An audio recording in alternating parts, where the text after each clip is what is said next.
भगवान ने अपने शंख का स्पर्श ध्रुव जी महाराज के कपोले मतलब गाल में कराया, और जब गाल में कराया तो शंख के स्पर्श से भगवती लक्ष्मी बीणा वादनी सरस्वती ध्रुव जी महाराज के मुखार विंद में आकर के विराजमान हो गई। ध्यान रखिएगा, कहा जाता है कि धन के स्थान पर यदि शंख रखा जाए तो धन में वृद्धि होती है। जिस स्थान पर बैठ के हम अध्ययन करते हैं, पढ़ाई करते हैं, उस स्थान पर शंख को रखा जाए और नित्य पूजन किया जाए तो विद्या में वृद्धि होती है। लेकिन इसका ये मतलब नहीं कि हम जहां पढ़ते हैं उस कमरे में शंख रख लें और पढ़ना लिखना छोड़ दें। जब शंख की पूजा तो कर रहे होंगे पास, ऐसे नहीं होता। पढ़ाई करनी पड़ेगी, एग्जाम देना पड़ेगा, मेहनत करनी पड़ेगी। शंख रखने का ये है कि शंख के अंदर से एक सकारात्मक ऊर्जा हमको मिल, एक जो पॉजिटिव वाइब जिसको कहते हैं, वो सकारात्मक ऊर्जा हमको मिलेगी और हमारी बुद्धि अच्छे मार्ग पर चलेगी, भ्रमित नहीं होगी, दिशाहीन नहीं होगी। इसलिए जो विद्यार्थी हैं उनको अपने कक्ष में जहां अध्ययन करते हैं, जहां पढ़ते हैं, वहां शंख रख सकते हैं। धन के स्थान पर शंख रखने से धन में वृद्धि होती। कहते हैं शंख जब बजाया जाता है तो शंख बजाने से चारों तरफ एक वातावरण बनता है और जो नकारात्मक ऊर्जा मान लो है तो वो शंख बजाने से वहां से चली जाती। और कहते तो यह तक है कि शंख बजाने से हार्ट अटैक की संभावना भी कम हो जाती। शंख बजाने से मजबूत होते हैं फेफड़े। तो भगवान ने क्या किया, भगवान ने ध्रुव जी के कपोल मतलब गाल में शंख का स्पर्श कराया, और जब शंख का स्पर्श गाल में कराया तो ध्रुव जी के मुख में बीणा वादनी सरस्वती आके बैठ गई। जो ध्रुव कुछ कह नहीं पा रहे थे भगवान के सामने, उन ध्रुव जी महाराज ने बड़ी सुंदर स्तुति करनी शुरू की। योन्ता प्रविश्य मम वाचमिमां प्रसुप्तम संजीवयत अखिल शक्ति धरा स्वधाम्ना। हे भगवान, आपके मेरे जीवन में आने से पूर्व मेरा ये जो जीवन है ये सुप्त अवस्था में पड़ा था, ये सोया हुआ था, रसहीन था। लेकिन जब से मेरे जीवन में आप आए हैं, इस सोए हुए जीवन को एक ऊर्जा मिल गई, जैसे संजीवनी बूटी का काम कर दिया आपके नाम ने मेरे जीवन में। हे भगवान, ऐसी कृपा करिए कि दिन रात मेरा मन आपके नाम में लगा रहे, दिन रात में आपके गुणानुवादों को सुनता रहूं और आपके नाम का गुणगान करता रहूं। ध्रुव जी महाराज ने भगवान से ये सुंदर वरदान मांगा है और मानो ध्रुव जी महाराज कह रहे हैं भगवान से। आइए हम भी उस भाव को श्रवण करते हैं। ध्रुव जी के सुंदर भाव हैं। ध्रुव जी कह रहे हैं, हे प्रभु मुझे बता दो, हे प्रभु मुझे बता दो, चरणों में कैसे आऊं, हे प्रभु मुझे बता दो, हे प्रभु मुझे बता दो, चरणों में कैसे आऊं, हे प्रभु मुझे बता दो, हे प्रभु मुझे बता दो, चरणों में कैसे आऊं, माया के बंधनों से, माया के बंधनों से छुटकारा कैसे पाऊं, माया के बंधनों से, माया के बंधनों से छुटकारा कैसे पाऊं, प्रभु मुझे बता दो, हे प्रभु मुझे बता दो।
करना कृपा दयालु, करना कृपा दयालु, बंधन से छूट जाऊं, करना कृपा दयालु, करना कृपा दयालु, बंधन से छूट जाऊं, करना कृपा दयालु, करना कृपा दयालु, बंधन से छूट जाऊं, करना कृपा दयालु, करना कृपा दयालु, बंधन से छूट जाऊं। हे प्रभु मुझे बता दो, हे प्रभु मुझे बता दो, चरणों में कैसे आऊं, हे प्रभु मुझे बता दो, हे प्रभु मुझे बता दो, चरणों में कैसे आऊं, माया के बंधनों से, माया के बंधनों से छुटकारा कैसे पाऊं, माया के बंधनों से, माया के बंधनों से छुटकारा कैसे पाऊं, हे प्रभु मुझे बता दो, हे प्रभु मुझे बता दो, हे प्रभु मुझे बता दो, हे प्रभु मुझे बता। तो ध्रुव जी महाराज ने बड़ी सुंदर प्रार्थना की भगवान की। भगवान ने ध्रुव जी महाराज से पूछा है कि बताओ वत्स तुमको क्या चाहिए। ध्रुव जी ने बस यही कहा है कि भगवान मुझे सिर्फ आपकी कृपा चाहिए।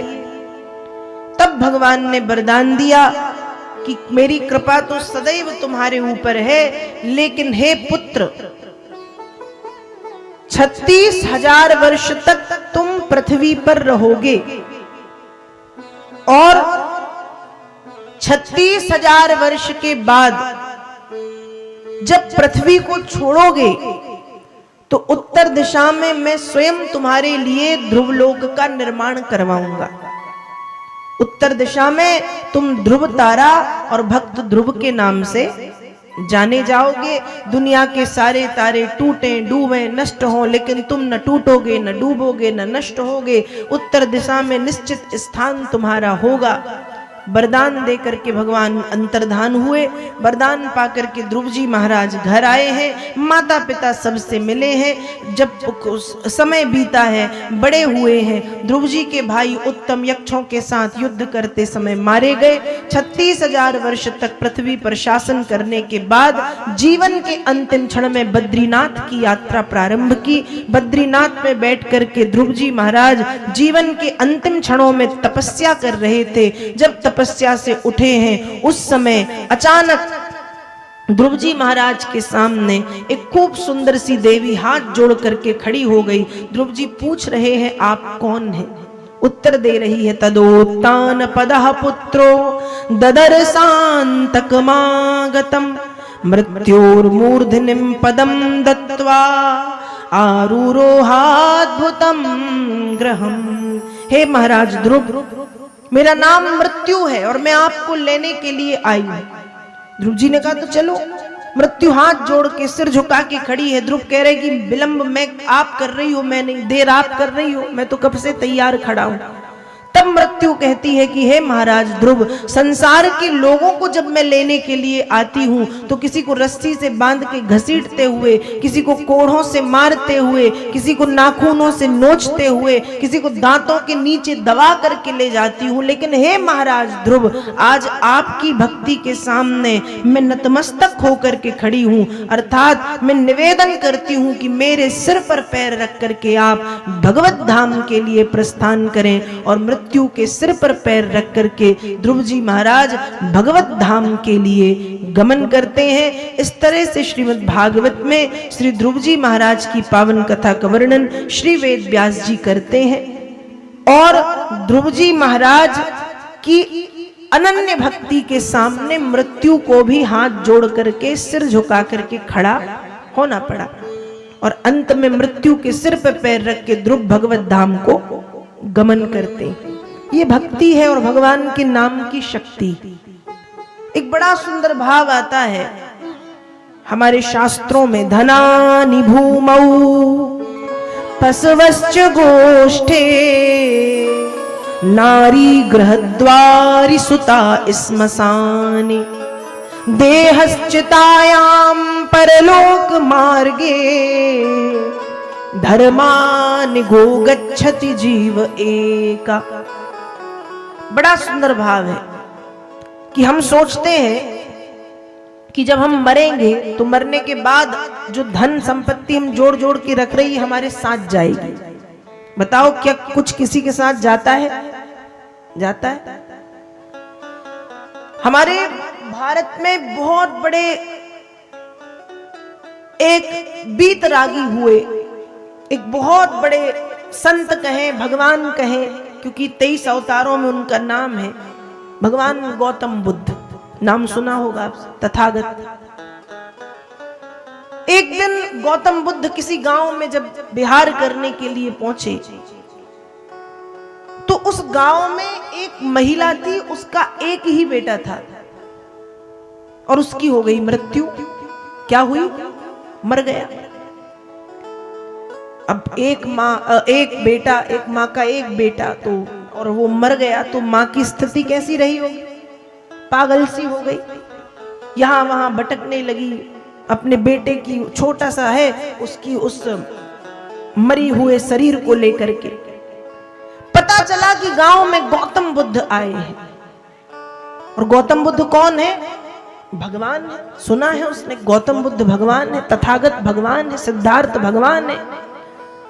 तो जब उसको पता चला कि भगवान बुद्ध गांव में विहार कर रहे हैं, भाग करके बुद्ध के पास पहुंची और चरणों से लिपट गई, चरणों को पकड़ लिया।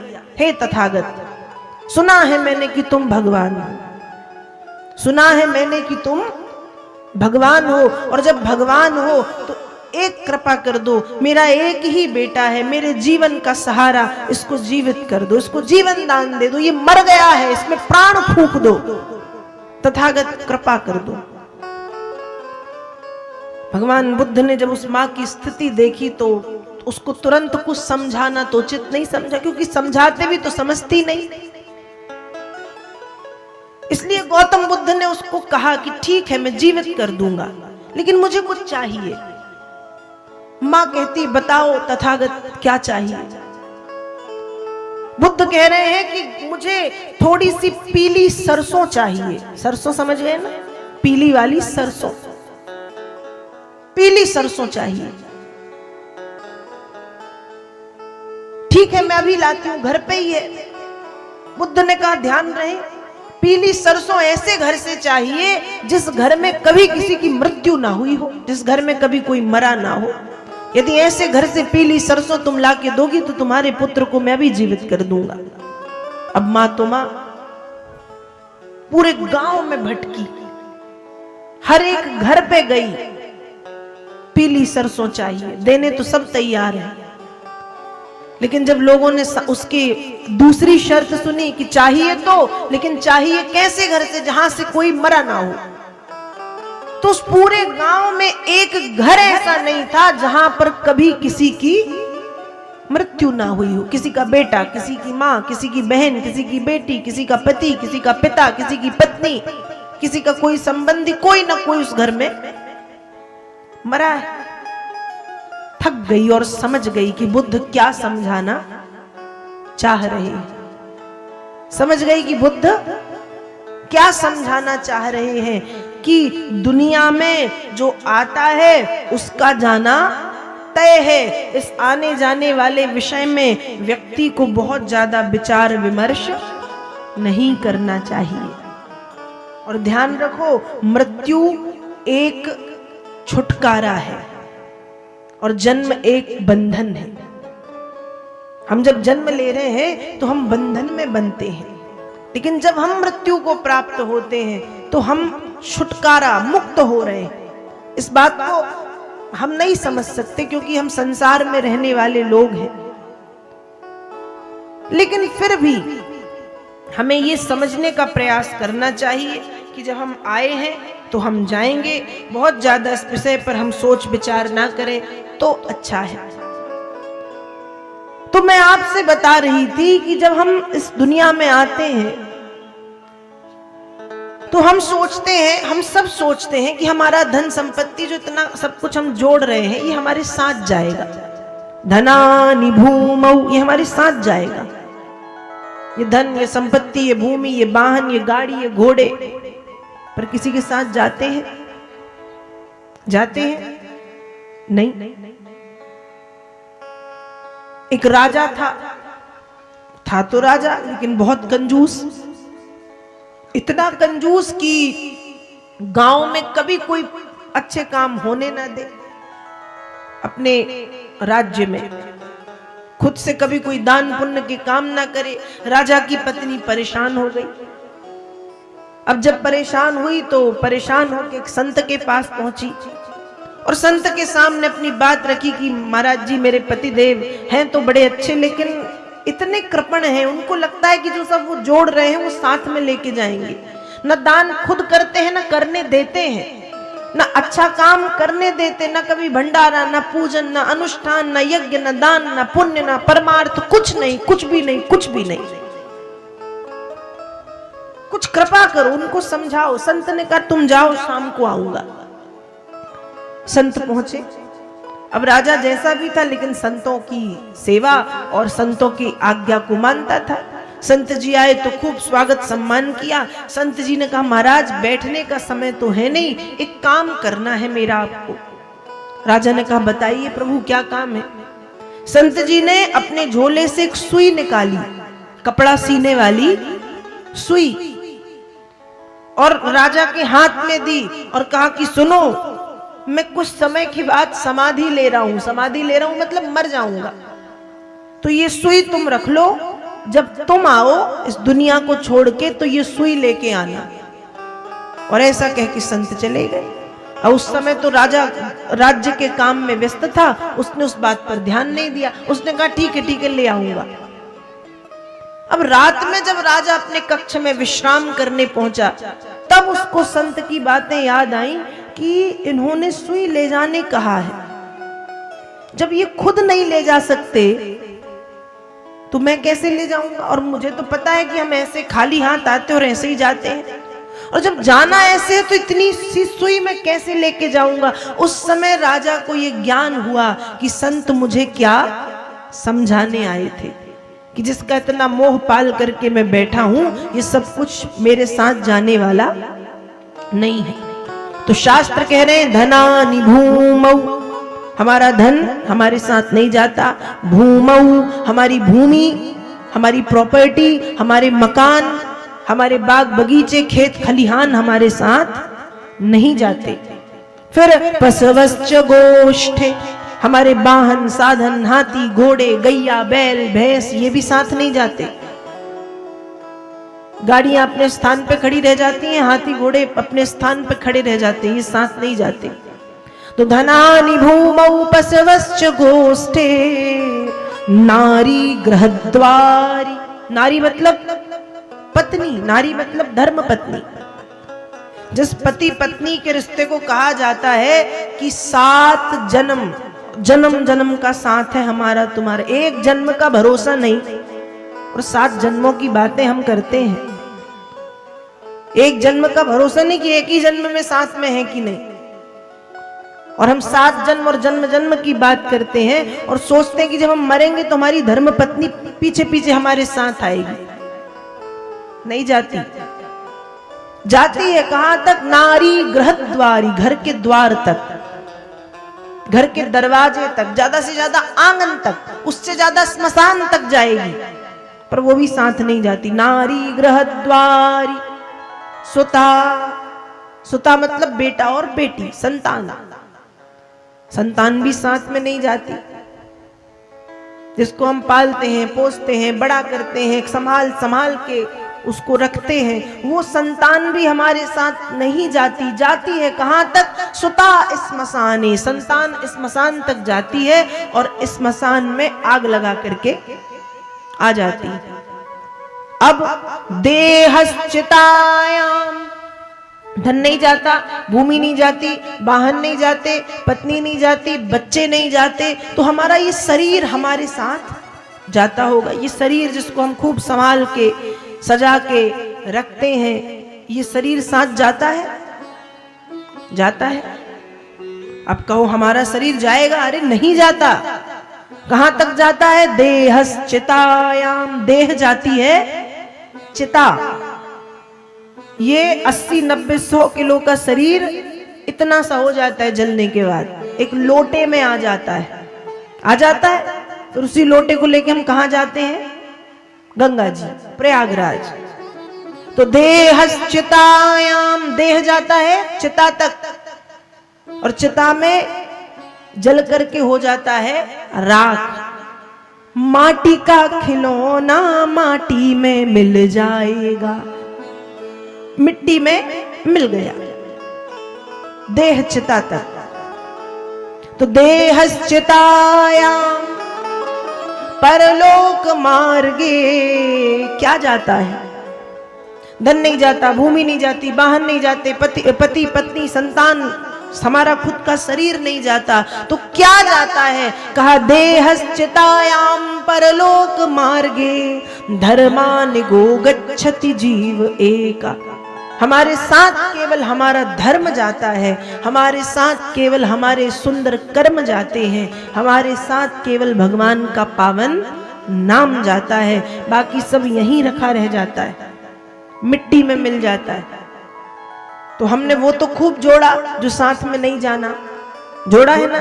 घर है, परिवार है, हाथी है, घोड़े हैं, वाहन है, खेत है, खलिहान है, बाग है, बगीचे, वो सब है और ठीक है, होना चाहिए। संसार में रहने के लिए धन का होना जरूरी है, लेकिन जब हमने संसार की चीजों को जोड़ दिया, जो यहां तो काम देंगी लेकिन वहां काम नहीं देंगे, पर छोड़ना तो है ना ये संसार। जब ये संसार छोड़ के जाएंगे तो हमने वहां ले जाने के लिए क्या जोड़ा? कुछ जोड़ा है? जोड़ा है? कुछ नहीं जोड़ा। तो जोड़ना चाहिए। क्या जोड़े हम? अच्छे काम करें, हमारा धर्म, हमारे सुंदर कर्म, परमार्थ, परोपकार के काम करें, और भगवान का नाम लेते रहें, क्योंकि वही वहां काम में आता है और वही हमारे साथ जाता है। हमारा भजन, हमारी भक्ति, हमारा भगवान नाम साथ जाता है, बाकी सब यहीं पर रखा रह जाता है। तो अब एक बार जय श्री कृष्ण तो बोलना ही पड़ेगा। बोलिए श्री वृंदावन बिहारी लाल की जय, हनुमान जी महाराज की जय। आइए कुछ क्षण के लिए भगवान के पावन नाम का हम सब संकीर्तन करें। सभी गाएंगे। वाणी का सहयोग और ताली सेवा अवश्य प्रदान करते हुए सभी को कहना है भाव से, मोरी रंग दे चुनरिया राम रंग में, मोरी रंग दे चुनरिया राम रंग में, मोरी रंग दे चुनरिया, मोरी रंग दे चुनरिया राम रंग में, मोरी रंग दे चुनरिया, मोरी रंग दे चुनरिया राम रंग में, मोरी रंग दे चुनरिया। ना तो रंगाऊं मैं नीली पीली, ना तो रंगाऊं मैं पीली पीली, ना तो रंगाऊं मैं नीली पीली, ना तो रंगाऊं मैं पीली पीली, ना तो रंगाऊं मैं लाल रंग में, मोरी रंग दे चुनरिया राम रंग में, मोरी रंग दे चुनरिया, हाँ मोरी रंग दे चुनरिया राम रंग में, मोरी रंग दे चुनरिया। ये हमारे साथ जाएगा। बैन का अत्याचार, बैन के पाप दिन ब दिन बढ़ते गए, बढ़ते गए, बढ़ते गए, बढ़ते गए। ऋषि मुनियों ने बैन को श्राप दिया। ऋषि मुनियों के श्राप से बैन मारा गया। जब तक बैन था तो वैन के अत्याचार से प्रजा दुखी थी, लेकिन जब वैन नहीं रह गया तो बिना राजा के राज्य में अराजकता फैल गई। अब तक एक राजा था जो अत्याचार करता था, अब राजा मर गया तो सब अपने अपने राजा हैं। अत्याचार बढ़ने लगा। तब ऋषि मुनियों ने बैन के शरीर का मंथन किया, क्योंकि मन में ये भाव है कि ध्रुव जी के वंश में इसने जन्म लिया है, और माना कि इसमें यदि 100 बुराइयां हैं पर कहीं ना कहीं एक अच्छाई भी छिपी होगी। इसलिए बैन के शरीर का जब मंथन हुआ तो नाभि के निचले भाग का मंथन, नाभि का निचला भाग अपवित्र होता है, नाभि के निचले भाग के मंथन से एक छोटे कद का काला पुरुष उत्पन्न होता है, जो हाथ जोड़ के ऋषियों के सामने खड़ा है। ऋषियों ने कहा, निषीद बैठ जा। बैठ गया। कुछ समय के बाद जंगल चला गया, जिससे निषाद नाम की एक जात उत्पन्न हुई। नाभि का ऊपरी भाग पवित्र होता है, और नाभि के ऊपरी भाग का जब मंथन हुआ तो नाभि के ऊपरी भाग के मंथन से, नाभि के ऊपरी भाग के मंथन से दाहिने तरफ से महाराज पृथु, वाईं तरफ से महारानी अर्ची की उत्पत्ति हुई। वेद व्यास जी लिख रहे हैं, एष विष्णोर भगवता कला भुवन पालिनी, यम चो लक्ष्म्याः संभूति पुरुषस्यान पायनी। ये महाराज पृथु और महारानी जो अर्ची है, ये भगवान लक्ष्मी नारायण का अंश रूप है। इन्होंने पृथु के अंग से ये उत्पन्न हुए, ऊपरी अंग से, और फिर इन्होंने बड़े सुंदर रूप से उस राज्य की व्यवस्थाओं को देखना शुरू किया। तो इस तरह से ध्रुव जी के वंश में, अंग अंग के वंश में वैन, वैन से महाराज पृथु और अर्ची की उत्पत्ति हुई। वेद व्यास जी वर्णन करते हैं कि मनु महाराज के दूसरे पुत्र हैं प्रियव्रत। प्रियव्रत इनका जैसा नाम है वैसा ही इनका काम है। प्रियव्रत का मतलब है इनके जीवन का प्रियव्रत है भगवान नाम, का भजन। देखो हम भी व्रत करते हैं, पर हम व्रत को क्या समझते हैं कि व्रत में हमको सिर्फ फलाहार, जितना हम सामान्य दिनों में नहीं खाते उतना हम व्रत में खा लेते हैं। बताओ खाते हैं ना? हंसो मत, बिल्कुल खाते हैं। अब सुबह से सबसे पहले नहा के जब चाय पीनी है तो रोज 1 कप चाय, लेकिन व्रत वाले दिन आधा गिलास चाय। क्यों? व्रत है। फिर थोड़ी देर के बाद पूजा वूजा करके उठे तो एक फल खा लिया, केला सेब पपीता कुछ भी खा लिया। क्यों? व्रत है। फिर थोड़ी देर के बाद दूध पी लिया, व्रत है। फिर थोड़ी देर के बाद जूस पी लिया, व्रत है। फिर नारियल पानी पी लिया, व्रत है। फिर पता चला कुछ मीठा खा लिया, व्रत है। फिर शाम हुई तो फिर नमक खा लिया, नमक वाला फलाहार। क्यों? व्रत है। जितना हम सामान्य दिनों में नहीं खाते उतना हम व्रत में खा लेते। देखो व्रत का मतलब सिर्फ ये नहीं कि जब नवरात्रि माताएं व्रत रखती हैं तो 9 दिन का वो एकदम मेन्यू बना लेती हैं खाने का, कि पहले दिन ये खाना, दूसरे दिन ये खाना, तीसरे दिन ये खाना, चौथे दिन खाने के लिए नवरात्रि का या कोई भी व्रत रखा है क्या? व्रत का मतलब खाने का त्याग नहीं होता। व्रत का मतलब होता है नियमो व्रता। व्रत का मतलब क्या है? नियम ही व्रत है। व्रत क्या है? नियम। नियम क्या? कि हम अन्न नहीं खाएंगे। अन्न नहीं खाएंगे तो इसका मतलब ये नहीं कि बाकी तो सब खूब पेट भर भर के खाएंगे, गले तक, यहां तक अन्न नहीं खाएंगे। व्रत का मतलब है कि हम कम से कम खाएंगे और भजन करेंगे। नियम।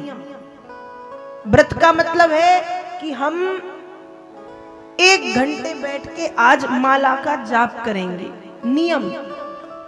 व्रत का मतलब है कि आज हम पाठ करेंगे, कोई भी पाठ, राम रक्षा स्तोत्र का पाठ, सुंदरकांड का पाठ, या कोई भी पाठ, विष्णु सहस्त्र नाम का पाठ, 3 पाठ करेंगे, 4-5 पाठ करेंगे, 11 पाठ करेंगे। व्रत नियम। नियमो व्रता। आज हम पूरे दिन मौन रहेंगे, बोलेंगे नहीं, वो क्या है? व्रत। उपवास। उपवास किसको कहते हैं? उपवास का मतलब भी लोग यही कि उपवास मतलब अन्न छोड़ दो, बाकी खूब फिर फलाहार खाओ, उपवास। उपवास का मतलब, उप का अर्थ ही है नजदीक। किसके नजदीक? भगवान के। वास मतलब निवास करना। व्रत वाले दिन, उपवास वाले दिन खाने पीने में बहुत ज्यादा ध्यान ना दे करके हमें भजन में ध्यान देना चाहिए। हमें नियमों का पालन करने का प्रयास करना चाहिए, उसको कहते हैं व्रत। तो प्रिय व्रत, प्रिय व्रत के जीवन का प्रिय व्रत। आगे इसी वंश में ऋषभदेव महाराज पृथु के वंश में आगे चल के ऋषभदेव नाम के एक राजा हुए। ऋषभदेव कौन है? राजा है, और सिर्फ राजा नहीं है, राजा है, विद्वान है, ज्ञानी है, कर्तव्य परायण प्रजापालक राजा है। लेकिन जीवन का जब अंतिम समय आया तो जीवन के अंतिम समय में ऋषभदेव महाराज ने वैराग्य धारण कर लिया, घर गृहस्थी छोड़ के विरक्त हो गए। विरक्त मतलब कम से कम चीजों में जीवन यापन और भगवान नाम भजन। ऋषभदेव जी ने जब अंतिम समय में वैराग्य लिया, इसके पहले तक तो राजा थे, घर परिवार में रहते थे, प्रजा का पालन पोषण करते थे, राज्य की व्यवस्थाओं को देखते थे, खूब भजन भी करते थे। लेकिन एक समय जब जीवन का उनको लगा कि अब अंतिम समय है तो सब छोड़ दिया। और ऋषभदेव जी के 100 पुत्र थे। कितने पुत्र थे? 100। और इनके जो सबसे बड़े वाले बेटे थे उनका नाम था भरत।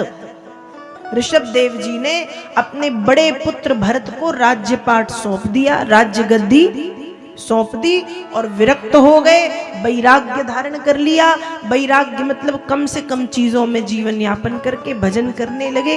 एक दिन अपने राज्य की प्रजा को और अपने पुत्रों को सामने बिठा के ज्ञान का उपदेश दिया है और कहा है, नायम देहो देह भाजाम्र लोके कष्टान कामान रहते विंभुजाम। ये तपो दिव्यम पुत्र कायेन सत्वम शुद्धये दस्माद ब्रह्म सौख्यम त्वनन्तम। ज्ञान का उपदेश दिया कि हे पुत्रों, हे प्रजाजनों, हमें ये जो मनुष्य का शरीर मिला है, ये शरीर क्यों मिला है? कहा ये शरीर भोग विलास और काम वासना के सुख में लिप्त होने के लिए नहीं मिला है, क्योंकि ये भोग विलास और काम वासना का जो सुख है ना, वो पशु पक्षी जीव जंतु जानवर सबको मिलता है। कैसे? हम भोजन करते हैं, हम क्या खाते हैं? दाल चावल रोटी सब्जी, यही खाते हैं। उसमें हमारा पेट भरता है। गाय क्या खाती है? घास। कुत्ता क्या खाता है? रोटी। सुअर क्या खाता है? गंदगी। कीड़े मकोड़े क्या खाते हैं? गंदगी। तो जैसे पेट हमारा भरता है तो पेट जानवर का भी भरता है। जानवर भी भूखे नहीं। एक छोटी सी चींटी भी यदि इस दुनिया में है तो भगवान ने उसके पेट भरने की व्यवस्था भी की है। एक चिड़िया, एक कौवा, छोटे से छोटा जीव जंतु यदि है तो उसका भी पेट भरता है, कोई भूखा नहीं रहता। तो ये जो भोजन का सुख है ये हमारे पास बस नहीं है, ये सबके पास है। जीव जंतु पशु पक्षी जानवर सबके पास है। हम सोते हैं, हम सोते हैं अपने कमरे में, बिस्तर पे, गद्दे पे, पंखे में, कूलर एसी की हवा में। जीव जंतु पशु पक्षी भी सोते हैं। जैसे नींद हमको आती है, नींद जानवरों को भी आती है। हम संतान उत्पन्न करते, हमारे बच्चे होते हैं, तो पशु पक्षियों के भी जानवरों के भी बच्चे होते हैं। ये इनकी भी संतान है। तो ऋषभदेव जी समझा रहे हैं कि जो संसार का सुख है, ये सुख ऐसा नहीं है कि सिर्फ मनुष्य के पास है, ये सुख सबके पास है। भोजन सबको मिलता है, चाहे वो कौआ, कुत्ता, बिल्ली, लोमड़ी, चूहा, सुअर, सबको। संतान हमारी है तो बच्चे उनके होते हैं। नींद हमको आती है तो सोते वो भी हैं। तो ऋषभदेव जी ने कहा कि ये जो संसार के सांसारिक सुख हैं ये सबको मिलते हैं पुत्रों। हमें ऐसे सुख को प्राप्त करने का प्रयास करना चाहिए जिस सुख का कभी अंत नहीं होता, जिसको हम अनंत सुख कहते हैं, जिसको हम अनंत सुख, जिसको हम ब्रह्म सुख, जिसको हम ब्रह्मानंद कहते हैं। हमें उस अनंत, उस ब्रह्म सुख, उस ब्रह्मानंद को पाने का प्रयत्न प्रयास करना चाहिए। तो ब्रह्म सुख कैसे मिलेगा? भगवान के नाम से। तो भगवान के नाम की महिमा बताते हुए ऋषभदेव जी ने अपने पुत्रों को, अपनी प्रजा को सांसारिक जो सुख है वो तुच्छ बताए कि ये आज हैं कल नहीं रहेंगे और ये सबको मिलने वाले। और अपने बड़े पुत्र मतलब ज्येष्ठ पुत्र भरत को ऋषभदेव जी ने राज्यपाठ, राज्य गद्दी सौंप दी। अब भरत को राज्य गद्दी सौंपी। भरत भी भगवान के बहुत बड़े भक्त हैं, जो पुत्र हैं ऋषभदेव जी के। क्योंकि भरत का अर्थ ही होता है, भा का अर्थ है भक्ति में, रा का अर्थ है राम नाम को, ता का अर्थ है तरणी, तरणी मतलब नौका। जिसने भक्ति करके भवसागर से पार होने के लिए राम जी के नाम को नौका बना लिया हो, वो कहते, उसको कहते हैं भरत।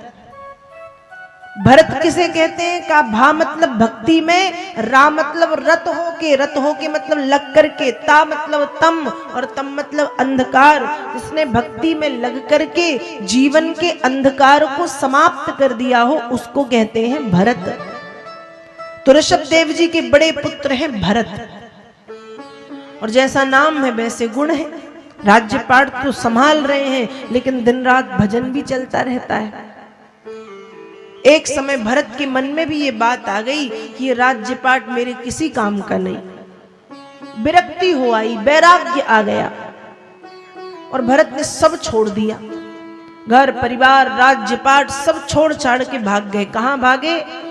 एक आश्रम है पुलह नाम का, एकांत जंगल में, वन में, पुलह नाम के आश्रम में जाके रहने लगे। और वेद व्यास जी लिख रहे, तस्मिन् वाव किलसा एकलः पुलहाश्रमोपवने विविध कुसुम किसलय तुलसी काम्बुभि कंद मूल फलोपहारैश्च समीप मानो भगवत आराधनम विविक्त उपरत विषयाभिलाषा उपभृतोपसमः पराम निर्वृत्ति मवाप। एकांत वन में पुलह नाम के आश्रम में जाकर के भरत रहने लगे। भरत दिन रात भक्ति करते हैं, भजन करते हैं। भरत ने अपने विषयों की आहुति मतलब काम क्रोध लोभ मोह जो विषय वासना है सब छोड़ दिया। भरत का काम सिर्फ भजन करना है, भगवान की आराधना करना है, भगवान की अनेक अनेक प्रकार से पूजन करना है। अनेक प्रकार से पूजन करते हैं, भगवान का षोडशोपचार विधि से श्रृंगार करते हैं, जंगल से खूब खूब सारे फूल तोड़ के ला करके भगवान का श्रृंगार करते हैं और दिन रात भरत इसी भजन के भाव में डूबे रहते हैं। एक दिन की बात है, भरत गंडकी नदी के तट पर बैठ करके भजन कर रहे थे। उसी समय भरत ने देखा कि एक प्यासी हिरणी, भरत कहां बैठे हैं? गंडकी नदी के किनारे, और भरत भजन कर रहे हैं। भरत ने देखा कि एक प्यासी हिरणी पानी पीने के लिए आई और पानी पी रही थी कि पीछे से सिंह गर्जना, शेर की दहाड़ सुनी। और जब शेर की दहाड़ सुनी तो जो वो हिरणी थी वो पानी में अपने प्राण बचाने कूदी, क्योंकि सबको अपने प्राण प्यारे हैं। कूदने के कारण वो जो हिरणी थी वो थी गर्भवती मतलब उसके पेट में बच्चा था।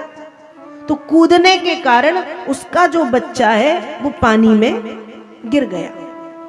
हिरणी पानी से बाहर निकल करके मर गई, लेकिन उसका बच्चा जो पानी में गिर गया था वो जीवित है, जिंदा है। भरत जी ये सब देख रहे हैं। अब भरत जी के मन में आया कि इस संसार में किसी जीव की रक्षा करना सबसे बड़ा धर्म है। किसी जीव की रक्षा करना सबसे बड़ा धर्म है और मुझे रक्षा करनी है।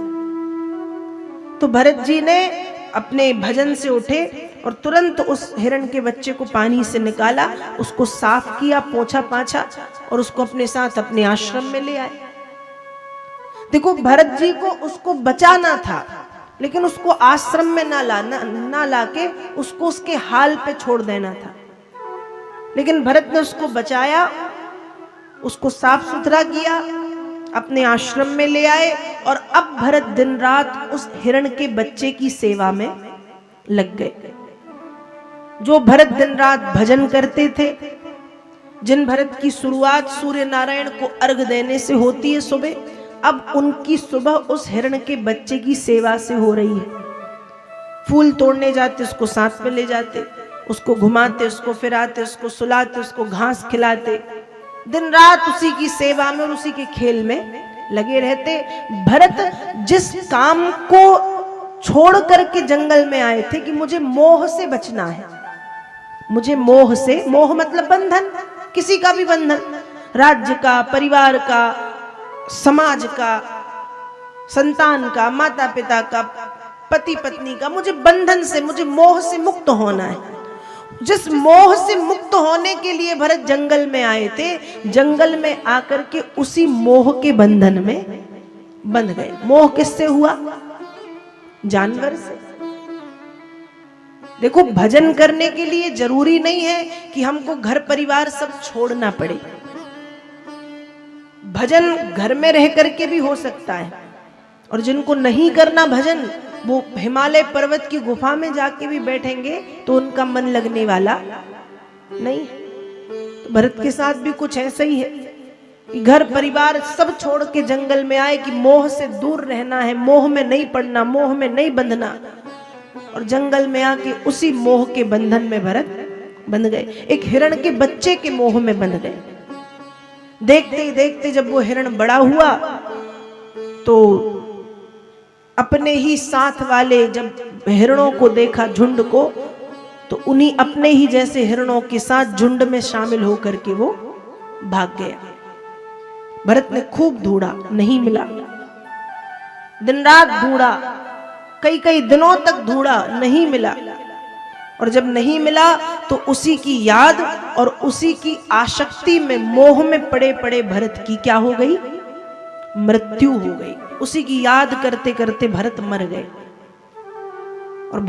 और श्रीमद् भगवत गीता कह रही है कि मृत्यु के समय हमारा मन जहां लगा होता है, यम यम वापि स्मरण भावम त्यजत्यन्ते कलेवरम तम तमे वयति कौन्तेयो सदा तद्भाव भाविता। मृत्यु के समय हमारा मन जहां लगा रहता है, हमको अगले जन्म में वो शरीर मिल जाता है, वो देह मिलता है, वो योनि मिल जाती। इसलिए कहते ना कि अंत समय हमको मन भगवान में लगाना चाहिए किसी ना किसी बहाने। एक भाव भी कहते हैं कि अंतमति सो गति, अंतमति सो गति, मतलब अंत समय बुद्धि, मति मतलब बुद्धि जहां होती है, गति भी वही मिल जाती। तो अंत समय मन कहाँ हो? भगवान में। इसलिए जब हम देखते हैं ना, जब कोई खूब बुजुर्ग मृत्यु को प्राप्त होने वाले, हमको पता है कि 7 दिन 10 दिन 15 दिन के अंदर ये चले जाएंगे, तो हम क्या करते हैं? उनको गंगा जल पिलाते हैं कि कैसे भी कैसे इनके मन में भगवान आए। तुलसी का पत्र खिलाते हैं, गौदान कराते हैं, गीता का पाठ सुनाते हैं, भगवान का नाम के उनसे कहते हैं कि बोलो, कोशिश करो। क्यों? कि अंत समय इनका मन घर गृहस्थी, लड़का बच्चा, पोता पोती, नाती परिवार, इसमें ना लगा रहे। अंत समय उनका मन कहाँ हो? किसी ना किसी बहाने भगवान में हो। क्योंकि अंत समय मन जहां होता है, वो देह, वो शरीर, वो योनि हमको मिलती है। तो भरत का मन अंत समय कहां लगा था? हिरण में। अब भरत हिरण की याद करते करते मर गए। अब जब हिरण की याद करते करते भरत मर गए, तो भरत का जब फिर से जन्म हुआ है, तो इतने बड़े ज्ञानी भरत क्या बने हैं? हिरण। क्या बन गए? हिरण। लेकिन पूर्व जन्म में भगवान के भक्त थे तो सारी बातें याद थी कि मैं क्यों हिरण बना, मुझसे क्या गलती हुई। तो हिरण होने के बाद भी भजन करते रहते थे मन में। और देखते ही देखते उस हिरण की भी मृत्यु हुई और भरत को तीसरी बार जन्म मिला मनुष्य का, एक ब्राह्मण के यहां। नाम तो भरत ही रखा गया, नाम भरत ही मिला, लेकिन भरत शब्द के आगे एक शब्द जोड़ दिया गया, जड़। क्या जोड़ा गया? जड़। जड़ का मतलब होता है मूर्ख। जड़ का मतलब मूर्ख, जड़ भरत। अब क्या ये मूर्ख थे? परम ज्ञानी थे। फिर भी जड़ भरत क्यों? जड़ भरत इसलिए कि इनके पिता ने इनको एक बार कहा, जब थोड़े बड़े हुए, कि जाओ पढ़ लो, विद्यालय चले जाओ। तो ये पढ़ने लिखने ना जाके किसी पेड़ के नीचे बैठ के आंखें बंद करके बस मटकते रहते, मन ही मन ध्यान करते थे भगवान का। एक दिन इनके पिता ने कहा कि जाओ खेत की मेड़ को चौड़ा कराओ। तो चौड़ा ओड़ा तो ना करके खूब बड़ा कुआं खोद दिया, गड्ढा कर दिया। इनके पिता कुछ कहें, ये करें कुछ। तो उनके पिता माता को लगने लगा कि ये इसको समझ में नहीं आता, ये मंद बुद्धि है, इसको समझ में नहीं आता। आता सब समझ में, लेकिन वो बने वैसे ही रहते कि मुझे समझना ही नहीं है। इसलिए इनको नाम मिला है जड़ भरत, मूर्ख भरत। एक दिन की बात है, ये जड़ भरत एक पेड़ के नीचे बैठ के भजन कर रहे थे। और जब भजन कर रहे थे तो उसी समय सिंधु सौभीर नामक देश, और उस देश के राजा का नाम है रहुगण, वो पालकी में बैठ करके कपिल देव जी के आश्रम जा रहा है परमात्मा ज्ञान की प्राप्ति के लिए, कपिल मुनि के आश्रम। अब पालकी ढोने में 4 लोग लगते हैं, पालकी 4 लोग ढोते हैं। थोड़ी समय के बाद चलते चलते अचानक राजा का एक जो कहार है, कहार मतलब जो पालकी ढो रहा है, एक कहार के पैर में लग गई चोट लग गई तो अब असमर्थ है। अब पालकी ढोने में तो 4 लगते ही हैं, वो चलने में असमर्थ हो गया। उसी समय राजा की दृष्टि पड़ी कि पेड़ के नीचे एक व्यक्ति बैठा है। राजा ने पालकी ढोने में लगा लिया, वो लग भी गए भरत जी। अब भरत जी लग तो गए, लेकिन भरत चलते बड़े मटक मटक के, हिल हिल के। अब राजा ने पहले तो सोचा कि कितना मोटा है, इसे ठीक से चलते भी नहीं बन रहा। फिर दूसरी बार मन में आया कि यदि मैं उसको रोकूंगा नहीं तो मेरे जो दूसरे 3 कहार हैं वे भी हो सकता है इसी के जैसे चलने लगे, जिसको कहते संसर्ग दोष, जैसे के साथ तैसा बन जाना, जैसे के साथ तैसा बन जाना। तो रहुगण ने भरत जी से कहा कि तुम तो भार हो दुनिया के लिए, पृथ्वी के लिए।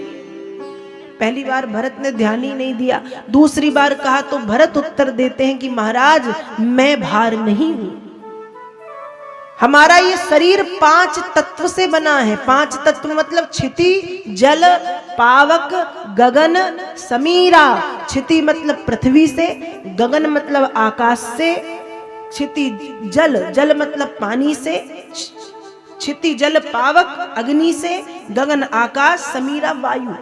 क्षिति जल पावक गगन समीरा, इन 5 तत्वों से हमारे शरीर का हुआ है निर्माण। मैं भार नहीं हूं, ये पृथ्वी तत्व मेरे भीतर है। और जैसे इतनी ज्ञान की बात सुनी तो रहुगण ने तुरंत पालकी रोकी, पालकी से उतरे और भरत जी के पैर पकड़ लिए। आप कौन हैं? क्या जिन कपिल देव जी के पास जा रहा हूं आप ही भगवान कपिल हैं या साक्षात नारायण? जड़ भरत ने कहा ना मैं कपिल हूं ना नारायण, संसार के लोग मुझे जड़ भरत के नाम से जानते हैं, मैं जड़ भरत हूं।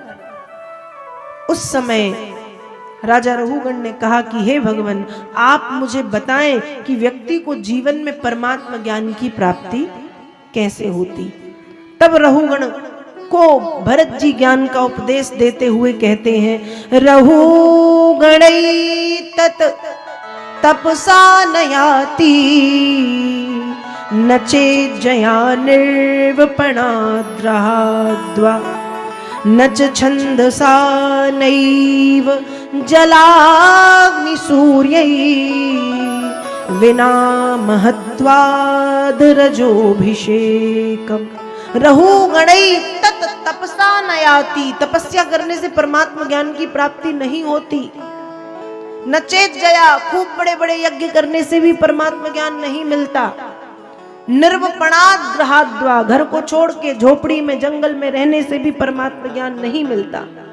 नच छंदसा, छंद, सोरठा, दोहा, चौपाई, भजन, श्लोक, स्तुति गाने से भी परमात्मा ज्ञान की प्राप्ति नहीं होती। सूर्य की, जल की और अग्नि का पूजन करने से भी परमात्मा ज्ञान नहीं मिलता।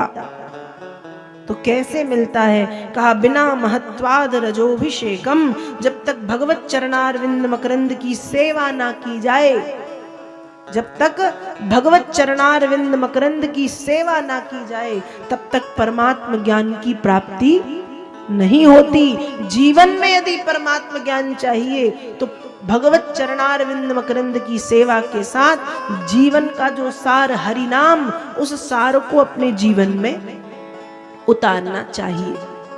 इस तरह से ज्ञान का उपदेश दिया।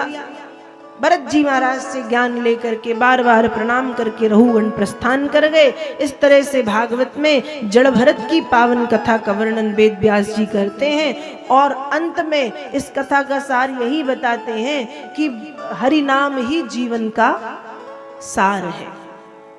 और जीवन के अंतिम समय हमारा प्रयास ये रहे कि हमारे मुख से भगवान का नाम निकले। अब देखो, हम कोशिश करेंगे कि अंत समय निकले, तो बड़े बड़े ऋषि मुनियों के मुंह से नहीं निकलता अंत समय। कहते हैं जन्म जन्म मुनि जतन कराही, अंत राम कहीं आवत नाही। जन्म जन्म तक यतन करते रहते हैं लेकिन अंत समय निकलता नहीं। और हम सोचें कि अरे चलो ठीक है, मरने के पहले एक बार नाम बोल लेंगे, निकलेगा? नहीं निकलेगा। जैसे मान लो हम 10वीं कक्षा में हैं, तो 10वीं कक्षा को पास करने के लिए हमको पूरे साल भर तैयारी करनी पड़ती है ना। जो 12वीं 10वीं में है उनको पूरे साल भर पढ़ना पड़ता है, तब जाके वो 10वीं की परीक्षा क्या करते हैं? पास करते हैं। अब सोचें कि साल भर पढ़ाई ना करें और सीधे परीक्षा में बैठ जाएं, तो पास होंगे क्या? कोई तंत्र तोट का काम करेगा कि हमने साल भर पढ़ाई नहीं की, हम सीधे परीक्षा में बैठेंगे? कुछ नहीं होना, 0, फेल हो जाएंगे। ठीक वैसे ही हमने भगवान का नाम कभी नहीं लिया जीवन में, जिंदगी भर हमने नाम की तैयारी की नहीं, और अंत समय जब आया, अंत समय मतलब परीक्षा ही है, अंत समय हमने सोचा कि अरे सीधे कह देंगे राम, तो निकलेगा। जैसे 10वीं में पास होने के लिए, 12वीं में पास होने के लिए साल भर तैयारी करनी पड़ती है, और अच्छे से पास होने के लिए खूब अच्छे से तैयारी करनी पड़ती है, तब जाके हम अच्छे नंबर से पास होते हैं। वैसे ही यदि हम चाहते हैं कि अंत समय सरलता से भगवान का नाम निकले, तो साल भर मतलब जीवन भर थोड़ा थोड़ा थोड़ा थोड़ा थोड़ा थोड़ा नाम लेना पड़ता है, मतलब नाम की तैयारी करनी पड़ती है। तो जड़ भरत की कथा यही बताती है कि हरि नाम ही सार है। संसार के सुख हमें सुख तो देते हैं, लेकिन उन सुखों की एक सीमा है। एक सीमा के बाद वो सुख समाप्त हो जाते हैं, चाहे वो भोग विलास का हो, चाहे वो खाने पीने घूमने फिरने का कोई भी सुख हो, एक समय के बाद हम सबसे ऊब जाते हैं। लेकिन भगवान के नाम का सुख यदि हम जीवन में एक बार प्राप्त कर गए, तो वो सुख एक तो कभी खत्म नहीं होता, और दूसरी बात उस सुख से हम कभी ऊबते नहीं हैं, वो परम सुख कहलाता है। तो हमको उस परम सुख को प्राप्त करने के लिए अपने जीवन में भजन का आश्रय लेना चाहिए। अब एक बार जय श्री कृष्ण तो बोलना ही पड़ेगा। बोलिए श्री वृंदावन बिहारी लाल की, श्री हनुमान जी। आनंद टीवी से जुड़ने के लिए आप हमें व्हाट्सएप करें 9277395752 पर।